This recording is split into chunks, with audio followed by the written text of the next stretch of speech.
Bom dia, gente, sejam bem-vindos. Estamos no capítulo 45 de Ezequiel, quase lá. E hoje a gente vai ali, tá falando, meu Deus do céu, tá muito escuro. Deixa eu puxar aqui um pouco pra achar essa setinha. Foi. Colocar um louvor pra gente orar hoje. Bem, vambora? Oremos. Amém, Deus. Obrigada pelo dia de hoje. Colocamos diante de Ti este dia, cada parte dele, Paizinho, te convidamos, se achega a nós, o Senhor é bem-vindo nos lugares onde estivermos, em tudo aquilo que fizermos, nós queremos a Sua companhia, a Sua orientação, direção, o Teu soprar nos nossos ouvidos, dizendo o que nós devemos fazer, como nós devemos responder. Em nome de Jesus, ajude a cada um aqui nos seus desafios diários, com as suas personalidades, naquilo que o Senhor precisa forjar em nós. Em nome de Jesus, os frutos do Espírito que estejam sempre abundantes na nossa vida. É o que nós oramos, te pedimos e possamos, Deus, olhar, sabe, Deus, e ver a restauração completa e prometida do Senhor para as nossas vidas, para a nossa casa, para a nossa família, para a nossa nação, para o nosso território. Nós oramos e te pedimos isso em nome de Jesus. Amém? Nesse capítulo eu escrevi no meu caderno assim, é interessante como Ezequiel, ele começou com uma cena de destruição e ele finaliza ali, e ainda não é o fim, a gente ainda tem alguns capítulos, mas como ele está finalizando com essa restauração total e completa. E é isso, não há nada que esteja destruído completamente, né?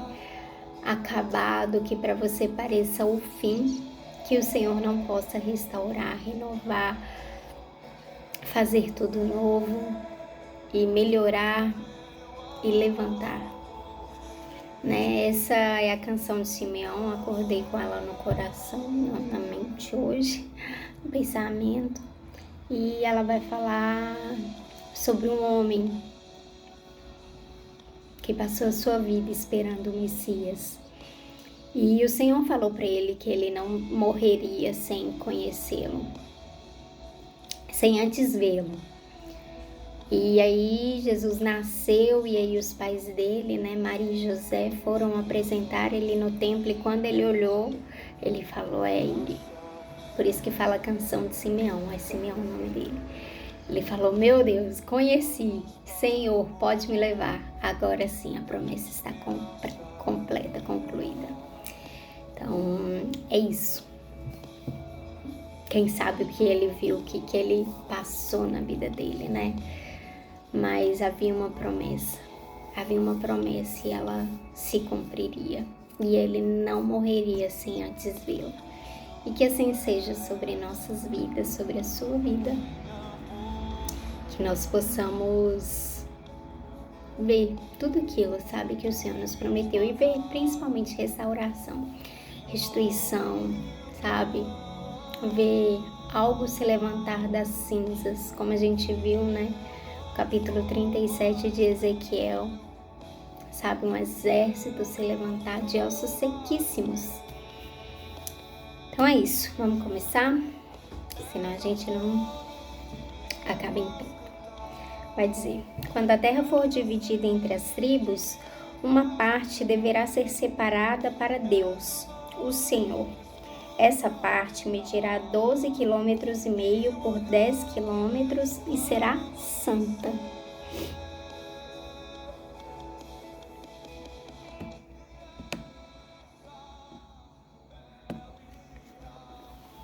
Nessa área será reservado para o templo um terreno quadrado de 250 metros de cada lado.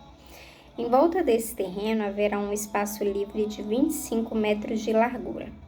Da área total será separado um terreno de 12,5 km de comprimento por 5 de largura. Ali ficará o templo, que é o lugar mais sagrado de todos. Esta será a parte santa da terra de Israel, separada para os sacerdotes que servem o Senhor no seu templo. Ali eles terão as suas casas e ali ficará a área sagrada do templo. Além disso, haverá outro terreno de 12,5 km de comprimento por 5 de largura, separado para ser propriedade dos levitas que fazem o serviço no templo. Ali haverá cidades para eles morarem. Ao lado da área santa haverá outra área de 12,5 km por 2,5 km, separada para ser uma cidade em que qualquer israelita poderá morar. Então aqui nesse início vai dizer que o Senhor estava pedindo um pedaço da terra para ele. Mas toda a terra não é dele? Ele mesmo não fala isso em várias passagens? Sim. Mas aquela área reservada deveria ser colocado o templo, então ele estava ali separando o lugar onde deveria ser colocado o templo, as casas dos sacerdotes ao redor, para que eles não ficassem muito longe. Como a gente sabe, eles não teriam herança, né? Os sacerdotes e os levitas não teriam herança. O Senhor era a porção deles, era a herança deles, mas necessariamente aquele lugar, né? O Senhor está falando que aquele lugar deveria ser colocado eles na área do Senhor, né? E aí ele fala aqui das medidas que haveria essas áreas, de quem habitaria ali próximo, né? E é isso. E é isso. Continuando, então, vai dizer: uma parte da terra de Israel será do rei, partindo da área santa e dos terrenos da cidade. A parte do rei irá na direção oeste até o mar Mediterrâneo e a leste até a divisa oriental. De leste a oeste terá o mesmo comprimento de uma das áreas da tribo de Israel. Esta será a parte que o rei terá na terra de Israel. Assim, ele nunca mais explorará o povo, porém, deixará que o resto do país pertença às tribos de Israel. Então, o Senhor, em primeiro lugar, quando vai fazer a medida, aqui até então ele estava medindo o templo. Aí ele vai dividir a terra de novo, né? Porque a gente viu isso acontecendo também em Números, Levítico, não lembro. Mas enfim, a gente viu isso, né? E a gente viu essas camadinhas. Então aqui ele vai separar a parte dele, né? O lugar ali onde deveria ser colocado o templo e os sacerdotes, levitas, enfim. Aí ele vai falar também que uma parte seria do rei. Qual área seria do rei? Voltada ali para o lado oeste do mar Mediterrâneo, e aí ele teria aquela área, e ele fala aqui mais ou menos o número da área, e vai falar assim: isso é para que o rei pare de explorar o povo, sabe? Ele vai ter uma área precisa dele, é essa área dele, é esse o lugar onde ele deve ficar, e é uma boa área, é um bom lugar, então não vai ter necessidade dele mexer com o povo, dele querer o espaço ali do meu povo, né?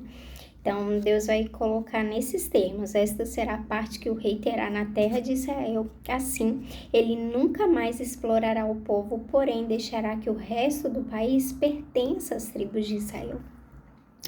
E aí no versículo 9 continua dizendo: o Senhor Deus diz: autoridades de Israel, parem de pecar. Deixem a violência, deixem de explorar o povo, façam o que é direito e justo, nunca mais expulsem o meu povo da terra deles. Sou eu, o Senhor Deus, quem está dizendo isso. Todos devem usar medidas e pesos certos. O efa para medir cereais deverá ser igual ao bato, que mede líquidos. O padrão é o homer. Um homer será igual a 10 efas ou 10 batos. O peso de um ciclo será igual ao de 20 geras. Uma mina será igual a 60 ciclos.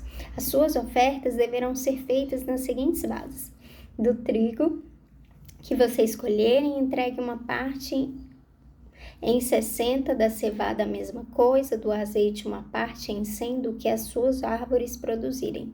Usem o bato como medida. 10 batos são iguais a um homem ou a um couro. Das ovelhas dos pastos de Israel, entreguem uma de cada 200. Vocês trarão as ofertas de cereais, os animais para serem completamente queimados e os animais para as ofertas de paz, a fim de que assim os pecados de vocês sejam perdoados. Eu, o Senhor Deus, ordeno isso. Todo o povo do país deverá levar essas ofertas ao rei de Israel, em favor de toda a nação de Israel. O rei terá o dever de apresentar os animais que serão completamente queimados. As ofertas de cereais e as ofertas de vinho, ele fará isso nas festas da lua nova, nos sábados e em todas as outras festas. O rei apresentará as ofertas para tirar pecados. As ofertas de cereais, as ofertas a serem completamente queimadas e as ofertas de paz, para que os pecados do povo de Israel sejam perdoados. Aqui então o Senhor está falando sobre medidas justas. Ele separou ali a área do templo, ele separou depois a área que ele queria para que os sacerdotes e os levitas se estabelecessem. Ele separou a área do rei e ele separou o restante para as tribos de Israel. Ou seja, cada um tinha ali sua divisão ok, não tinha como brigar, não tinha mais o que discutir. E isso entra dentro daquele nosso, não sei qual é o mandamento, mas aquele mandamento que fala, não cobiçais o que é do próximo. Sabe, acredito que quando a gente parar de querer aquilo que é o dos outros, e às vezes não é simplesmente querer o que é dos outros de tipo, nossa, que casa legal, que não sei o que carro bonito. Ah, não, eu quero esse carro. Mas sabe, quando você se contentar com o que você tem, quando você, sabe, se satisfizer, saber qual é o seu mundo, qual é a sua realidade, sabe? Nossa, a rainha Kate Middleton, né? Eu quero a vida dela. Provavelmente você não cobiça isso. Por quê? Porque você sabe a sua realidade, você sabe que o histórico, a vida, enfim, né, sistema, tudo lá é diferente, sabe? Mas provavelmente você está cobiçando, você em termo, né? Está cobiçando algo do próximo. Poxa, uma coisa é você querer ser melhor do que você era ontem. Cara, eu quero continuar avançando na minha carreira. Outra coisa é você olhar para o outro e falar, cara, eu quero o que é do outro. E não é eu quero o que é do outro roubando. Às vezes, né? Às vezes não é isso. Mas é simplesmente, nossa, olha isso, que não sei o quê. E aí você fica ali, sabe? E fica pensando e vai trabalhar pensando naquilo que é do outro, naquilo que não te pertence, naquilo que não cabe na sua realidade, sabe? E o Senhor falou, cara, se contente com isso, sabe? E queira avançar nisso, mas nisso que é o dado pelo Senhor para você especificamente, não o que é do outro. Eu espero ter sido entendida. Enfim, deixa eu acabar aqui que tá acabando meu tempo. O Senhor Deus disse: no primeiro dia do primeiro mês, vocês oferecerão como sacrifício um touro sem nenhum defeito e purificarão o templo. O sacerdote pegará uma parte do sangue do animal apresentado como oferta para tirar pecados e porá esse sangue nos batentes da porta do templo. Nas 4 pontas do altar e nos batentes dos portões do pátio de dentro, no 7º dia do mês, ele fará a mesma coisa em favor de qualquer pessoa que tenha cometido algum pecado sem intenção ou por ignorância. Assim, vocês conservarão santo o templo. No dia 14 do primeiro mês, vocês começarão a comemorar a festa da Páscoa. Durante 7 dias, todos comerão pão sem fermento. No primeiro dia da festa, o rei oferecerá um touro como sacrifício para tirar os seus pecados e os pecados do povo. Em cada um dos 7 dias da festa, ele oferecerá como sacrifício ao Senhor Deus 7 touros e 7 carneiros sem defeito e os queimará completamente. E todos os dias também oferecerá como sacrifício um bode como oferta para tirar pecados. Para cada touro e cada carneiro que for oferecido em sacrifício, haverá uma oferta de 17,5 litros de cereais e 3 litros de azeite. Na festa das barracas, que começa no dia 15 do 7º mês, o rei oferecerá em cada um dos 7 dias o mesmo sacrifício para tirar pecados. As mesmas ofertas que serão completamente queimadas e as mesmas ofertas de cereais e de azeite. É isso, meu tempo se esgotou. Boa terça para vocês. Deus abençoe. Tchau, tchau.